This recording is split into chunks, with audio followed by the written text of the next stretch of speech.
हो चुका है। छत्तीसगढ़ में 2 चरणों में चुनाव होंगे, 7 और 17 नवंबर को। ज्यादा जानकारी के लिए संवाददाता हेमंत शर्मा हमारे साथ लाइव जुड़ गए हैं रायपुर से। हेमंत, 90 विधानसभा सीट है, 2 चरणों में मतदान होने वाला है। सतर्कता इसीलिए बढ़ती जा रही है क्योंकि नक्सल प्रभावित एरिया है।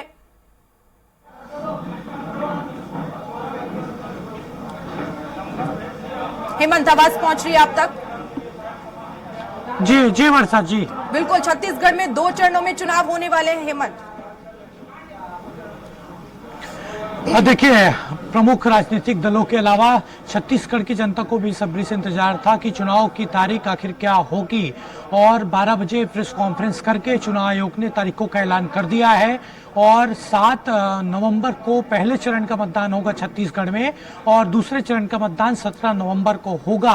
पिछली दफा भी 2018 के विधानसभा चुनाव में 2 चरणों पर चुनाव हुआ था, और इस बार भी चुनाव आयोग ने 2 चरणों में चुनाव कराने का ऐलान छत्तीसगढ़ में किया है। पहले चरण में याद होगा, बस्तर के जो अति नक्सल प्रभावित एरिया हैं, बस्तर और सरगुजा संभाग के, उन इलाकों में पहले चरण में मतदान होगा।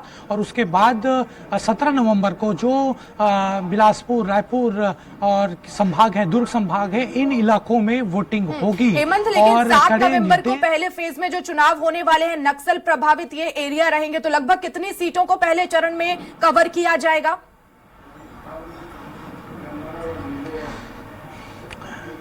देखिए, पहले चरण में कितनी ये सीटें हैं उसको लेकर विस्तृत जानकारी भले ही अभी नहीं आई है, लेकिन नक्सल प्रभावित इलाके यहाँ पर हैं, और ज़्यादातर सीटों पर, यानी संभावना जताई जा रही है कि 20 से अधिक सीटों पर पहले चरण में मतदान होगा।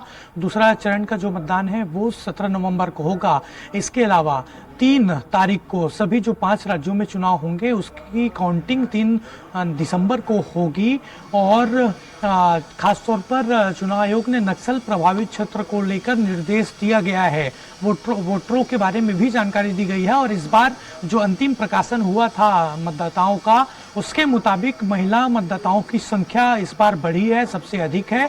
इसके अलावा 16 लाख नए वोटर इस बार जुड़े हैं। और नई व्यवस्था इस बार जिस तरीके से दी गई है कि जो बुजुर्ग व्यक्ति हैं, जो घर से मतदान केंद्रों तक जाकर मतदान नहीं कर सकते, उनके लिए घर में ही सुविधा होगी, घर से ही वो मतदान कर सकेंगे। बिल्कुल, तो ये एक बड़ी सुविधा यहाँ पर चुनाव आयोग की तरफ से उपलब्ध कराई गई है। जो बुजुर्ग हैं, जो अपाहिज हैं, वो घर से ही कर सकते हैं। लेकिन इस दौरान प्रक्रिया क्या होगी इसको लेकर, इसको विस्तार से जानकारी? देखिए, ये एक तरीके से नई व्यवस्था है। इससे पहले कभी इस तरीके की व्यवस्था चुनाव आयोग ने नहीं दी थी। जो बुजुर्ग व्यक्ति हैं, जो घर से चलकर मतदान केंद्र तक जा नहीं सकते, उनके लिए ये व्यवस्था रहेगी।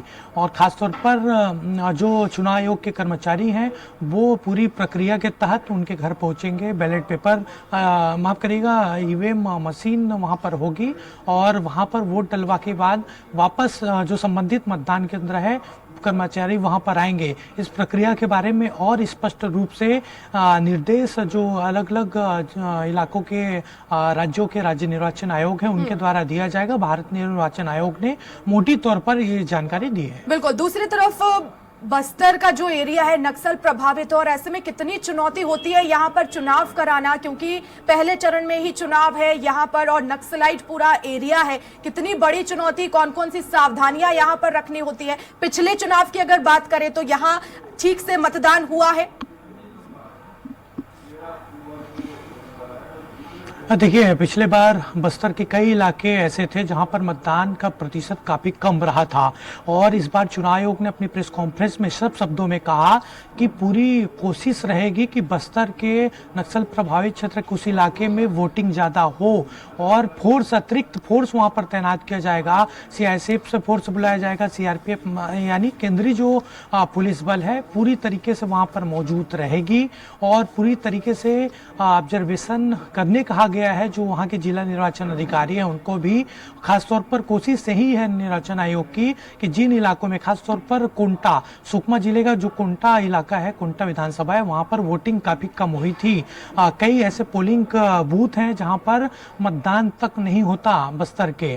तो इन इलाकों में इस बार सुचारू रूप से मतदान हो, इसके लिए भी पूरी कोशिश चुनाव आयोग करेगी। बिल्कुल जागरूक किस तरह से किया गया, क्योंकि हेमंत आदिवासी बाहुल्य इलाका है बस्तर और यहाँ पर जागरूकता की कमी देखी जाती है। जैसा कि आपने भी बताया कि कई ऐसे पोलिंग बूथ है जहां तो मतदान भी नहीं होता, लेकिन बहुत ज्यादा जरूरी है क्योंकि ये लोकतंत्र का पर्व है। हर एक एक वोट की जो अपनी एक महत्ता होती है, जाहिर तौर पर सभी वोटर्स जो है पूरी तरह से इस पूरे लोकतंत्र में भाग ले, यही एक उम्मीद चुनाव आयोग की भी है।